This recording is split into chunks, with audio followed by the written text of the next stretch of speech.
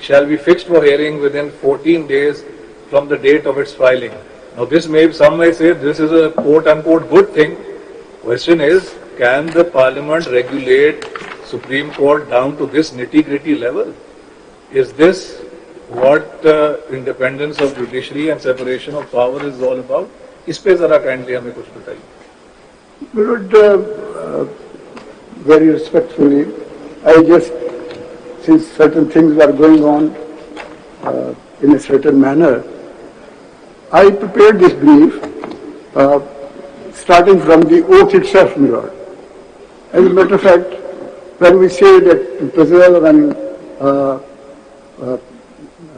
defend and three words. اکرام صاحب اکرام صاحب جواب سر اکرام میں اپنے مدر صاحب جواب دے رہے تھے. میں آپ سے ایک اور چیز اس میں پوچھ لوں. اکرام صاحب یہ ادھر دیکھ لیجیے گا رائٹ سے آپ کے سوری یہ آپ 58 کی جو بک کمنٹری پڑھ رہے ہیں اس وقت تو لیجسلیٹو کمپیٹنس پہ جو آپ بات کر رہے ہیں تو آئین کا جو 73 کا آئین ہے اس کے مطابق تو بتائیے نا کہ اس میں کیا لیجسلیٹو کمپیٹنس نہیں ہے اور یہ کہاں سے یہ الٹرا وائرس ڈکلیئر ہوتا ہے. تو وہ آئین کی جو شکیں ہیں جو آپ کے مطابق جن کی اس کے اندر وائلیشن ہے وہ تو آپ بتائیے نا. وہ تو ٹھیک ہے کمنٹری ہے وہ امریکن جورسپروڈنس اور اس کے مطابق ہے but what is the legislative competence what is the ultra vires you have to point out such articles in the constitution. اس کے مطابق یہ جو ہے اب آرٹیکل 191 ہے ڈفرینٹ لیجسلیٹو انٹریز ہیں اس میں آپ بتا دیجیے نا. میں نے یہ کیس بیسیکلی ان اے ہمبل وے جو تیار کیا تو اس کو کانسٹیٹیوشنل پروویژن کے پرسپیکٹو میں ہی سارا جی آپ کے سامنے. اب میں کانسٹیٹیوشن کی طرف آتا ہوں بٹ پرمٹ میں بیسک کہ الٹرا وائرس تو آپ اپنے آئین کی شکوں سے ڈکلیئر کروائیں گے نا. یہ میں گزارش کرتا ہوں اگر اجازت دے تو یہ جو آپ نے فرمایا کہ یہ basically will of the people یہ میں کیوں کہتا ہوں. اب میں کانسٹیٹیوشن کی طرف جاؤں گا ویری ریسپیکٹفلی لیکن اگر اجازت ہو تو میں اے آر کارنیگی صاحب کی ایک دیکھیے 45 منٹ فرام دا واچ آپ کو مل چکے ہیں. اگر آپ کو سوال بہت اچھے سوال ہیں اگر آپ سوچ سمجھ کے تحریری جواب دینا چاہیں یہ بھی آپ کے پاس موقع ہے. ضروری نہیں کہ آپ ایسا جواب دے دیں بعد میں کہیں وہ بہتر ہوتا میں یہ کہتا. تو آپ ذرا اور بھی وکیل ہیں ہم آپ کو پورا دن سننا چاہتے ہیں مگر اجازت نہیں ہے کیونکہ بہت سارے ہمارے پاس کیسز بھی ہیں. اس کو ہم نے اس اونٹ کو کنارے لگانا ہے. صرف ایک 4 لائنیں میں ضرور پڑھوں گا آپ کی توجہ کے لیے. بتا دیجئے نا وہ اسی میں سے کون سا پیج ہے صفحہ بتا دیں پہلے. یہ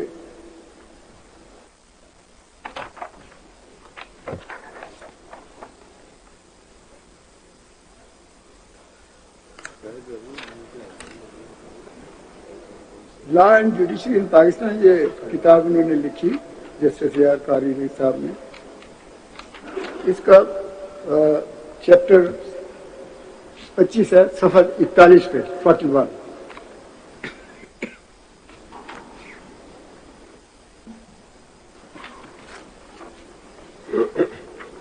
کیا سر جی فرمائیے.